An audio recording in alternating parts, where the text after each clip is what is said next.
Hello, everybody. Welcome back to another episode of Bear Down Ballers here on the Field of 68. I'm Ryan Wall, joined by Jordan Pollock. And Jordan, since the last time we spoke, Arizona won two more games. They moved up to number two in the latest AP poll, and they beat the number three ranked UConn Huskies. They went into stores, they beat their second top three team this season, and Arizona is the third team in AP poll history to have multiple wins over top three opponents in their first five games of the season, and they're the first team to do that since 1990 when Kansas did it. Tommy Lloyd, since taking over Arizona, has 24 wins versus ranked teams, second most to start a career in the past 30 years, and 16 of those were on the road. Just unbelievable stuff. Arizona beat UConn 71-67. Jordan, let's jump right into it. What are your first thoughts about this victory? Yeah, it was a great win, especially going into a chaotic environment. As we even discussed and kind of how we were feeling about our predictions, I was expecting UConn to be at full strength, and I was wrong with that, and that was a huge advantage for Arizona when Reed was out with his ankle injury that he's apparently been dealing with for a little while, and Arizona took full advantage of him being out. Out rebounded them 43-23. And that was kind of the story of the game, the rebounding and shots inside of the paint. Yeah, I said after Arizona beat Florida in the first night of the season that that was the best win of the Tommy Lloyd era. That goes out the window because this victory for Arizona at Connecticut is the best win that Tommy Lloyd has had at Arizona. This was just a fantastic victory. Arizona wins by four, like I mentioned, and like you said, although Terrace Reed was out, their leading scorer this season, it is still a great win. It doesn't take that away from this Arizona group to go on the road to win another game against the top 15 opponent because all three of their top 15 wins this season have come away from home. Just think about that. That is extremely hard to do. And the story of this game to me and the best player for Arizona was Jaden Bradley. 21 points, three rebounds, two assists, two steals, and made every big bucket down the stretch for this Wildcat team. And he once again proves that he is one of the best point guards in the country, one of the best players in the country. And when the moment gets the biggest, Jaden Bradley steps up his game and he always meets the moment. This is a different player than the Jaden Bradley we saw the last couple of years. What'd you think of Bradley in this one? Yeah, I completely agree. It's huge having a point guard, and this isn't something that's new for him. Like he was a scorer in high school, went to Alabama. That's kind of all they do. They just run, score, and try to get the ball back as quick as they can to score as quickly again. And so his first 2 years at Arizona, he was kind of a defender, kind of almost played second fiddle to Caleb in a way, and wasn't really a scorer. Didn't really have much of a 3-point shot that we saw. So a lot of us, a lot of even U of A fans are seeing this like, who's this guy? But he's always been this guy. He was a scorer in high school. This isn't anything new to him, but he's just developed in a way that he's able to now take on this role for this team, and he's playing absolutely absurdly well. Yeah, we talked about before the season started who was going to be that player for Arizona to take the big shots in the big moments, and that's Jaden Bradley for this Arizona team. Second leading scorer in this one was Cole Pete, 16 points, 12 rebounds, three assists, two blocks, 7 for 14 from the field. He was just excellent in this one, and although he's been up and down, he's another guy that in the biggest games, we've seen the best version of Kyle Pete. He once again proved that he is just a dominant force in the paint, not only on offense, but on defense, and really is just a matchup nightmare for everyone that goes against him. And you mentioned the rebounding to start. That to me was the biggest thing that jumps off the page in this one. Arizona out rebounded UConn 43-23. They had 20 more rebounds, and Koa Pete, Mo Krivas, who had 9 points, 14 rebounds, and then Toby Awako had 7 rebounds. Those three players combined for 32 rebounds. So those were, or 33 rebounds. So those three players were the X factors in this one. And Arizona once again has shown that they can win with their front court leading the way alongside Jaden Bradley. Definitely, I completely agree. Arizona had 13 offensive rebounds. That was almost as many as UConn had on the defensive side of the court when they had 17. And their front court is just menacingly well. And especially with, I gave him props from the UCLA game, but Krivas, like his points don't jump off the board, but his rebounds do. And the possession and the scoring possessions that he has, he's just been really, really solid for this team. And still, I'm not really so sure about him like looking for the NBA, but he can be a huge difference maker for this team going forward. And I've loved the way that he's started off this season for this team.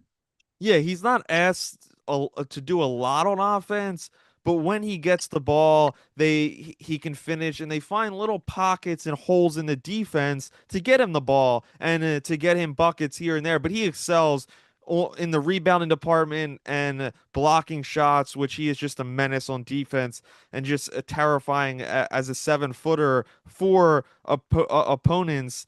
And Arizona, although in the first half they did have a great first half, they were leading at the half by 2 points. The second half did not start or it started their way, but it wasn't looking good for Arizona in the last couple of minutes of the game. They went up 13 points and then UConn went on a 10-2 run.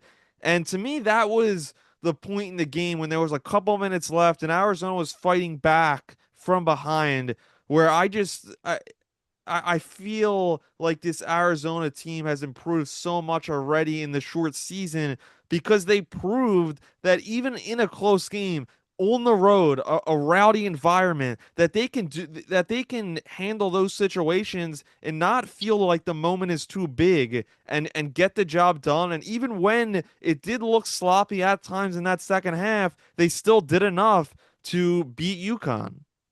Yeah, definitely. And this is something, especially this Arizona team in the Big 12, like they're not going to have games like in the Pac-12 where they go into empty arenas. Like they're going to be going night in and night out to Lawrence, to Iowa State, to Houston, to Baylor, to crazy environments. And that's a huge thing why putting this game on the non-conference is so big because they're going to be in environments like this, and you're always going to have runs, whether you're on a run or the other team is on a run. So it's how can you respond to that?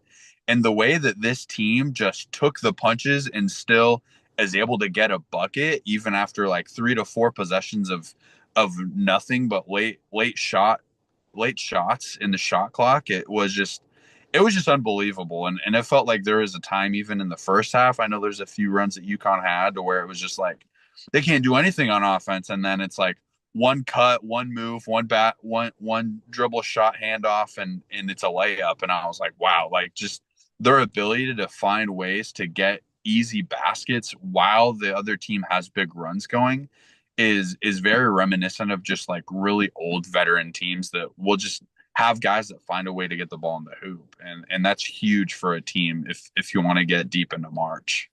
For sure, without a doubt. And another impressive thing in this game, well, overall, it wasn't a super high scoring game. Arizona 71, UConn scored under 70.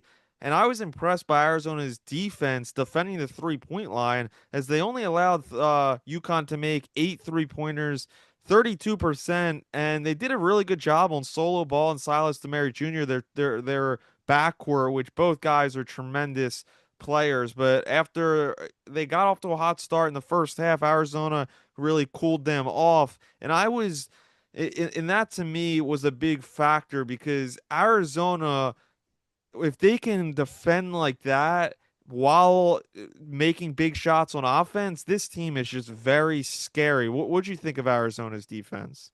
Yeah, I completely agree. And especially with UConn's veteran guy in Caravan, the only guy in their starting lineup to get under double digits in the point score and the box score, I think was huge, and just how they were able to defend and kind of in certain positions just kind of daring their center and Reba to shoot threes, which he hit a few of them. He shot really well, shot right around 40% from three.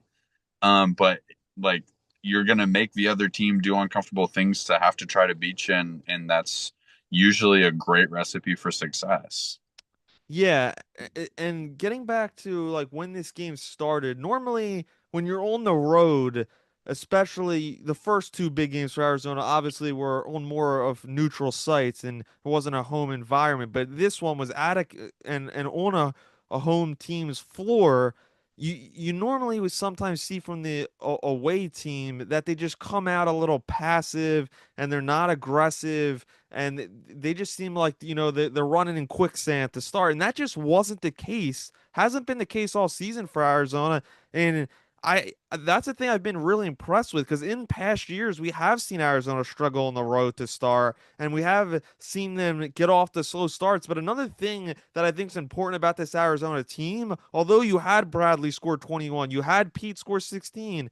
You had so many other players involved in this offense. You had six players in this game for Arizona score six or more points, which is it just goes to show that everybody can play a role in this team and everybody can contribute. They're not like past years where it was almost seemed like it was a Caleb Love 30-point performance or bust. This team, although it does seem like in the big games, it is a pecking order of Bradley and Pete, and then everybody else. You still need the role players to show up, and I think everybody has played their part on this Arizona team, and I think their depth is just as important for their success in their first couple of weeks here. Yeah, I completely agree, and especially the previous big game against UCLA, Del Orso was the guy that shot really well and was able to help him out a lot on the box score when the other guys were struggling, and UCLA just tried to take Koa Pete completely out of the game. For this game, he only shoots the 3-pointer ball twice, still only has 6 points, but still is able to stay in the game for 27 minutes with how well he's defending. Yeah, so Arizona beat UConn 71 to 67. They beat not only their second team that was at the time ranked number 3 in the country, but they beat the second team that is a former national champion. Arizona has beat the last two teams or the last three teams to or the last two teams to win a national champion, but the last three, and they really are just they seem like they've improved a ton, and the ceiling just continues to raise for this team, and that gets us to the question. Should Arizona have been ranked number one in the last AP poll? They were ranked number two. I can speak for myself. I was disappointed to see that. Although I don't think it's the end of the world, obviously, we're still, as I'm recording this, we're still only on November 25th. But Arizona did more than enough and deserved and earned the number one spot in the latest AP poll. What do you think about it? Yeah, I completely agree. And even talking with one of my friends who's on a lot of Reddit boards for it is like, well, Purdue hasn't lost a game. It's like, well, who in the top 10 has lost a game? Like, if we're gonna not look at losses, but then look at the wins, like who's got the better wins here? Like, I get it. Like Purdue, they have a home win against a top 10 team in Alabama, who also just lost the other night for their second loss. So how great does that resume look so far? To where Arizona, they have a top 13 win and two top three wins already. None of those were on their home court, where Purdue's one win against a top 10 team was on their home court. So if we're going to balance things somewhat evenly, I, I don't know. I don't know how really what they're looking at. Maybe it's just because Purdue has a bunch of older guys that's kind of been there, done that before. Maybe that's the issue, but it does seem a little odd and biased to say the least. Yeah, and I get Arizona, I believe, started the year number 13 in the preseason AP poll, but that shouldn't. that shouldn't be against them. It shouldn't be their fault that they were ranked that low on the AP poll because they did more than enough, as I said. They beat every team in front of them that they have faced, and the three top 15 teams that they beat, they they have the best resume without a doubt. And I know we're not at the end of the year, we're not comparing resumes and quad one wins and all that stuff. It's not about that. I just think if we're being fair and we're calling it down the middle, you can't tell me if you've seen and compare every team that's played this season that they're not the best team. Will and do they have the best chance to win a national championship later this season in March and April? I don't know. That's still to be seen. But Arizona right now has proven they are the best team in the country. That's without a doubt. They have the best resume. They've beaten the best teams, and they've done everything that anyone could ask of them for them to do. And also, just to repeat it again, they're the first team since 1990 to win to have three of their first five wins be against top 15 teams. So this isn't a normal thing. This is a very rare thing to do, and I think they should have been rewarded a little bit more for that. That's my only issue. Yeah, I think the last 2 points I would make, one of them specifically with the other teams they jump, I just want to know the reason why jump Houston but not Purdue. Like what did Purdue do or what did Houston do to have us jump them but not Purdue? That line of thinking doesn't make sense to me, to be honest. And then my second point was, which I love that Tommy Lloyd even had to say about Reed being injured in his presser, talked about adding a little bit of context to that. And that was one of the reasons why I'm not super huge on saying already automatically that this is the best win of the Tommy Lloyd era because of Reed being hurt. That opened the door for us to be able to be very dominant inside.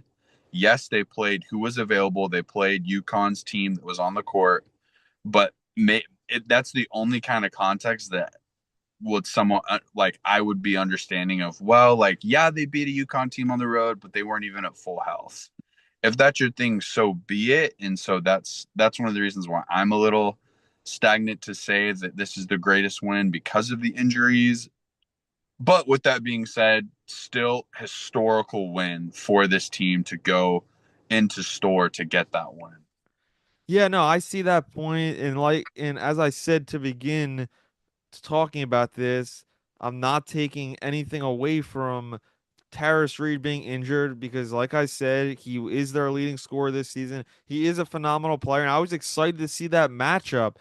But I just don't think that just because one player, and I know he's a great and phenomenal player, I don't think that should be enough to not put Arizona number one. And to be fair, I hope that isn't the reason that you don't put Arizona number one because we're talking about Arizona's complete resume, what they've done. It's not it shouldn't just be off that one win, which was excellent. It should be off their other two great wins that they had, and they beat two good teams. Let's take a break, and when we come back, I want to get into Arizona's win against Denver, and I want to give our predictions for Arizona's next game against Norfolk State. All right, Jordan, we're back. Before we move on and talk about Arizona's next victory against Denver, I wanted to talk about more big picture stuff and if we think that the way Arizona has started, if it's kind of adjusted our expectations for their postseason hopes. And I'll go first right here. It has adjusted and changed my opinion moving forward. I originally said that Arizona will go to the Elite Eight. That was my prediction before the season. You said they would go back to the Sweet 16. I'm changing that. I think Arizona is going to go to the Final Four, and I think if they don't go to the Final Four this year, I think it's a disappointment. I know we're not even in December yet, but you're ranked number two. You've had the best three wins of the season so far, and I said this before the season started, but eventually Tommy Lloyd needs to break through, and it seems like he has all the talent that he could possibly need to break through and go to his first Final Four as a head coach. Did this change your expectations or predictions for the postseason? Yeah, I would say I probably agree with that because I think where I was predicting the season to go would probably put them probably like 4, 3, 4, 5 seeding line. And right now they're in the driver's seat for a 1 seed in the NCAA tournament. And so if you're anywhere from 1 to 3, being at the level of the kind of program that Arizona is, being a blue blood, I think right off the bat there's kind of Final Four or bust implications. And so I think I agree with you that that's where I'm at with their potential, and I think their ceiling is raised. Whether I think they'll get there is probably another deterrent for me, just because of the youth, because of how hard it is to win that many games in a row. And right now, we're in the middle of feast week, and I'll say it. I think one thing of not having these big programs in feast week, I think it could potentially hurt them going into March, because having to play 2 games in 3 days, that's really hard on your body. And I know, like, it's becoming like a big thing now where teams don't want to do these like 4 games in 4 days, but like there's a level of adversity that definitely hits having to play that many games in that many days. And it's not like these guys aren't even used to it playing in their club and their AAU circuits where they're playing probably 4 games in a day. And so I think that's something possibly to look at, of kind of possibly hurting teams going forward when a lot of these bigger programs are skipping the Maui Jim Maui Invitational, or I think it's the Southwest Maui Invitational nowadays, and the Battle for Atlantis and those kind of holiday tournaments. Yeah, no, So go no, ahead. Yeah. no, no, no. You can finish your point. So just to say that, like, I don't know with their youth. I don't know if I have them getting to a Final Four, but I think their potential at this point, I think that their ceiling is Final Four to national championship Monday. Yeah, well, it's crazy to think about that because a couple of weeks ago we were talking about Sweet 16, Elite Eight, and now the expectations have potentially raised a lot. Although I do agree and I do love when these big programs are in feast week tournaments, I do think Arizona scheduled it as tough as a schedule you can around now, especially playing UCLA and UConn back to back games away from home. I know it's 2 games in 5 days, but that still is is about what it would be like in March in the March Madness tournament as well. So I think Arizona is well prepared, and hopefully they will be come March. But getting into their latest win, which took place on Monday night, it was a later start. They beat Denver 103 to 73, and Arizona led this game 13-0 to start in the first couple minutes, and it just seemed over from the jump. Arizona had 2 players score 20 points. That was Ivan Kurchenkov and Braden Berries. Dwayne Aristote added 17 points and 5 rebounds, and Toby Awaka 12 points, 15 boards. Was just unbelievable. What did you think about this big win, Jordan? Yeah, I thought the biggest thing that jumped out to me was our 4 freshmen in our 8-man rotation combining for 69. I don't know if I've ever seen a stat line from a class like that before in a game. Like, that's absurd. No, yeah, it is. And obviously Burries and Karchenkov each scoring 20 was great to see. And it although it wasn't against a great opponent, it's still great to see those guys continue to develop. And those games are good for the freshmen, especially because they can get more shots up. They can kind of not play more, more wild, but they can get in the feel of things and not have when you're playing a UConn, when you're playing a UCLA, every possession matters, every shot matters just that much more. So it's good when those guys can have a little longer of a leash on offense. And Jaden Bradley only had 9 points, but it didn't matter because a lot of other guys had opportunities. And Toby Awaka is another guy. This guy is just a beast. He's arguably Arizona's most consistent player because every single night you know what he's going to give you. Did anyone else is to stand out for you against? I know it's hard to it's hard to take anything a ton away from these games against these smaller programs. Yeah, I think outside of like the minutes thing, which that was something I noticed with Bradley and Krivos not even getting to 20 minutes total. When you're in a big game, or not a big game, but when you're in a game like this and you can kind of spread your minutes and empty your benches quite a bit earlier, I think that's a good thing, especially like you said, for the younger guys to give them a little bit more run and a little bit more shot selection. Yeah, without a doubt. Arizona 103, Denver 73. Arizona won their sixth game of the season, another win at home. This was in the Wildcat Classic, and Arizona is facing Norfolk State this Saturday, 4 p.m. on the East Coast, 2 p.m. local time. It's airing live on ESPN Plus. Norfolk State this year is 4-4 on the season, so Arizona shouldn't have too much difficulty. Should be another big win. You think so? Yeah, I agree. They haven't really played any say power four, power five teams. All the other teams they've played have been mid majors. And so this will be their first time being in a major arena this year. And so I think the lights will just be a little too bright for Norfolk State. I think they're out of Virginia, so it'll be a little bit of a road trip for them. But yeah, I think I've got Arizona. I don't know what the spread would be. I'd probably put it 25, and I would take Arizona in that 25 line.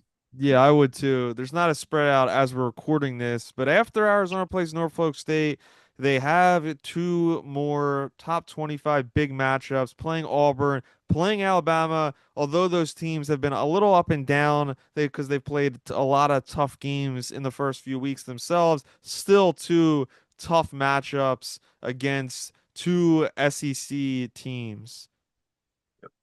What do you think, or Jordan? Do you have any other final thoughts on Arizona's win against UConn, or anything else surrounding this program? I think right now, I think we're getting to a very interesting part in the schedule and the rush from November with how many games, like you said, they played UCLA and UConn within 5 days. And I think the gaps once we get to December, with Christmas break, with the semester ending, I think is interesting. Like we have two games this week, a Monday night and then a Saturday, and then we have a full week until Auburn, and then another full week until Bama. And then there's two games within that seven or three it would be three games total within that 7 day period when they take on San Diego State. So it's just interesting how it'll ramp up in November, then it'll slow down for a week, then it'll ramp up again, and then it'll slow down for a little bit for Christmas break, and then like January hits and we'll ramp back up again. So it'll be interesting to see, especially with these freshmen, how they can ramp up because like you said, like they've got big matchups against Auburn and Alabama, which that Alabama game's in Birmingham. So I don't know how much more of a home game you can get for Alabama besides it being in Tuscaloosa. And then San Diego State, they got them in Phoenix. That could be a tough game. San Diego State is always it just seems really always solid. But and then we're heading into Big 12 play at the start of January. So Yeah. it'll be interesting to see how they can fight through some of the gaps in the schedule that's coming up. Yeah, that's always the tough part. Even if you play a couple good teams, as you see with Arizona early, they still have had a couple matchups that you got to just get by, stay healthy. And after they play Alabama and Auburn, they to close basically the end of the year, three out of those four games minus San Diego State in the last 2 weeks of 2025, they're against smaller programs and easier opponents, so they will have to get through that before they get to conference play. But overall, Jordan, although we both think that Arizona should have maybe been number one in the country, they still beat number three UConn. They still have moving to 6-0 on the season, and they are just off to an incredible start. It really couldn't. It couldn't have gone better to start the season for Arizona. Thanks everybody for tuning in. I'm Ryan Wall.